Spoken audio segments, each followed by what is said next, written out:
ಮಹಾಭಾರತ ಕಥೆಯು ನಮ್ಮ ಸನಾತನ ಸಂಸ್ಕೃತಿಯ ಒಂದು ಅವಿಭಾಜ್ಯ ಅಂಗ. ವ್ಯಾಸಮಹರ್ಷಿಗಳು ತಮ್ಮ ಶಿಷ್ಯನಾದ ವೈಶಂಪಾಯನನಿಗೆ ಹೇಳಿದ ಮಹಾಭಾರತ ಕಥೆಯನ್ನು ವೈಶಂಪಾಯನನು ಜನಮೇಜಯರಾಯನಿಗೆ ಅವನು ಮಾಡಿದ ಸರ್ಪಯಾಗ ಕಾಲದಲ್ಲಿ ಹೇಳಿದನು. ಅದನ್ನು ಕೇಳಿದ್ದ ಉಗ್ರಶ್ರವನೆಂಬ ಸೂತ ಪೌರಾಣಿಕನು ನೈಮಿಷಾರಣ್ಯದಲ್ಲಿ ಶೌನಕನೆಂಬ ಕುಲಪತಿಯು ನಡೆಸುತ್ತಿದ್ದ ದ್ವಾದಶವಾರ್ಷಿಕ ಯಜ್ಞಕ್ಕೆ ಹೋಗಿದ್ದಾಗ ಅಲ್ಲಿ ಸೇರಿದಿದ್ದ ಋಷಿಗಳ ಅಪೇಕ್ಷೆಯಂತೆ ಆ ಕಥೆಯನ್ನು ಅವರಿಗೆ ಹೇಳಿದನು. ಭರತವಂಶದಲ್ಲಿ ಶಂತನುವೆಂಬ ಪ್ರಸಿದ್ಧನಾದ ರಾಜನಿದ್ದನು. ಅವನಿಗೆ ಬೇಟೆಯಾಡುವುದರಲ್ಲಿ ತುಂಬ ಆಸೆ.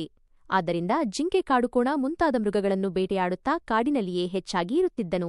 ಹೀಗೆ ಅವನು ಒಂದು ದಿನ ಗಂಗಾ ನದಿಯ ತೀರದಲ್ಲಿ ಹೋಗುತ್ತಿರುವಾಗ ಪರಮಸುಂದರಿಯೂ ರತ್ನಾಭರಣಭೂಷಿತಳೂ ದಿವ್ಯಾಂಬರಧರೆಯೂ ಆದ ಒಬ್ಬ ಯುವತಿಯ ಕಂಡು ಅವಳ ರೂಪಸಂಪತ್ತಿನಿಂದ ಬೆರಗಾಗಿ ಹೋದನು.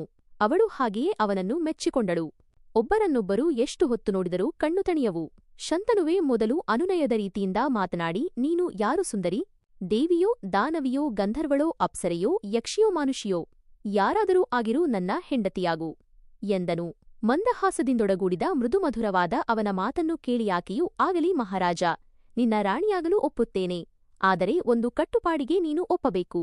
ಅದೇನೆಂದರೆ, ನಾನು ಮಾಡುವ ಯಾವ ಒಳ್ಳೆಯ ಕೆಲಸಕ್ಕಾಗಲಿ ಕೆಟ್ಟ ಕೆಲಸಕ್ಕಾಗಲಿ ನೀನು ಅಡ್ಡಿ ಬರಕೂಡದು, ಆಕ್ಷೇಪಿಸಕೂಡದು.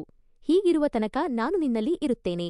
ಅಡ್ಡಿಯಾಗಿ ಬಂದರೆ, ಆಕ್ಷೇಪಿಸಿದರೆ ಬಿಟ್ಟು ಹೊರಟು ಹೋಗುತ್ತೇನೆ ಎಂದಳು.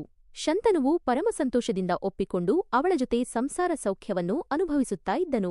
ಅವಳು ಏನು ಮಾಡಲಿ ಅಡ್ಡಿ ಬರುತ್ತಿರಲಿಲ್ಲ.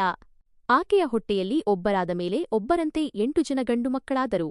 ಅವರನ್ನು ಅವಳು ಹುಟ್ಟುತ್ತಿದ್ದ ಹಾಗೆಯೇ ಗಂಗೆಯಲ್ಲಿ ಮುಳುಗಿಸಿಬಿಡುವಳು.